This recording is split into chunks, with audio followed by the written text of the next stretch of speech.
The port obviously was established 1864, and we started dredging, not me personally, but we did, the port started dredging in 1883.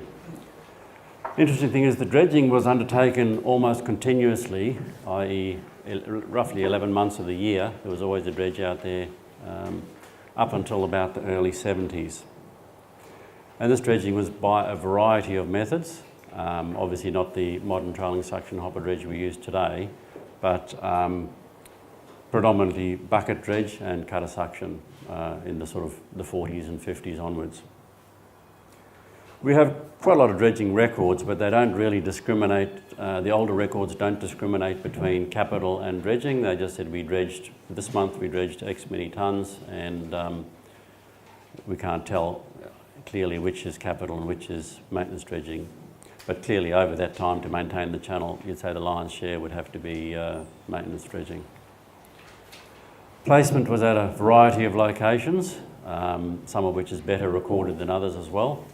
I'll show you a couple of the previous placement areas that are recorded.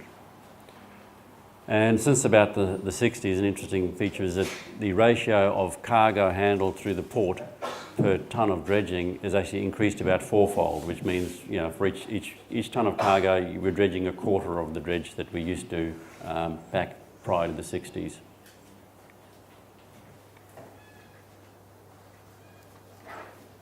This is one of the early dredges, the mighty platypus, which dredged about the early part of the 20th century. And she subsequently, in 1926, met her demise and became an artificial reef in Moreton Bay. You can see she's might be a bit dodgy in the air emissions as well, but probably was contemporary at the time. Okay, so this just, I talked about the dredge types that have been used. There's the platypus and cutter suction in the middle part of the 20th century. And more recently, a variety of mechanisms have been used for different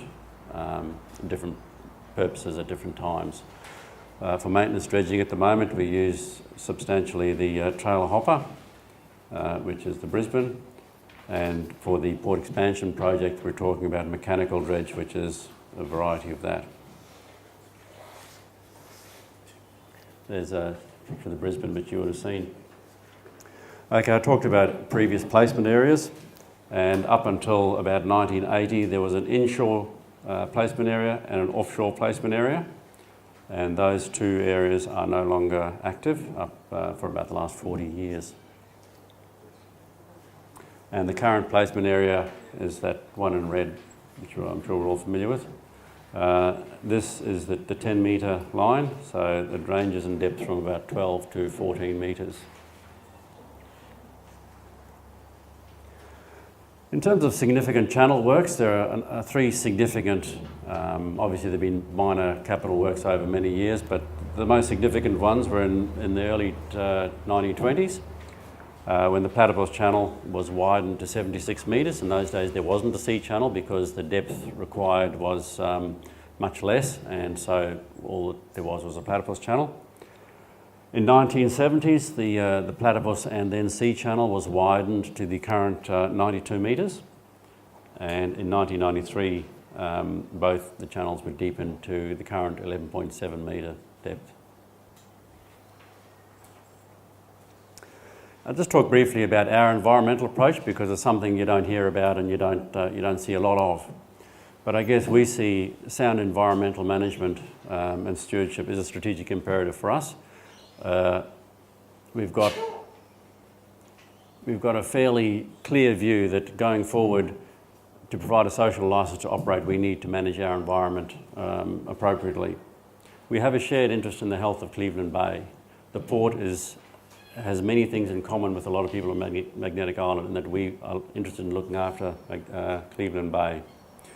We also have 6 full-time environmental scientists on staff. Renee mentioned this earlier, which is 5% of the whole organisation's staff.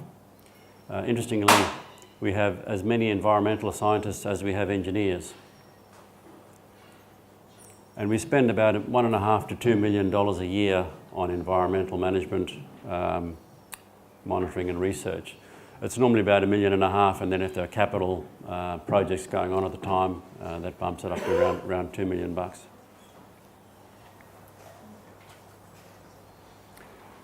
And we also have a history of environmental management which is beyond compliance. Obviously, there's been a significant increase in the last few years with the focus on the reef, on the legislative requirements increasing. The port has been running many programs over many years which weren't required, and we still do many monitoring programs that are not actually required by our licences or by any compliance requirement.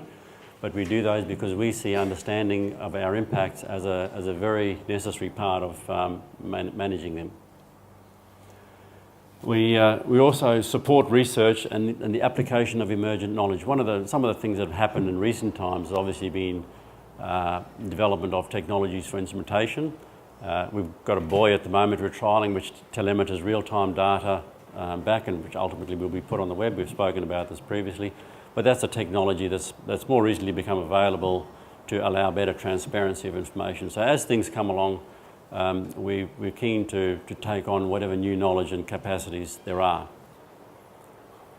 We're interested in a transparent and collaborative approach. If you look over the last 30 or 40 years, there's an awful lot of science around Cleveland Bay that has been sponsored to some extent by the port in various forms, particularly prior to the 1993 dredge campaign, but also at various times over that period the port has been involved with AIMS, involved with JCU, involved with Gebers in working on many aspects of environmental management of the bay.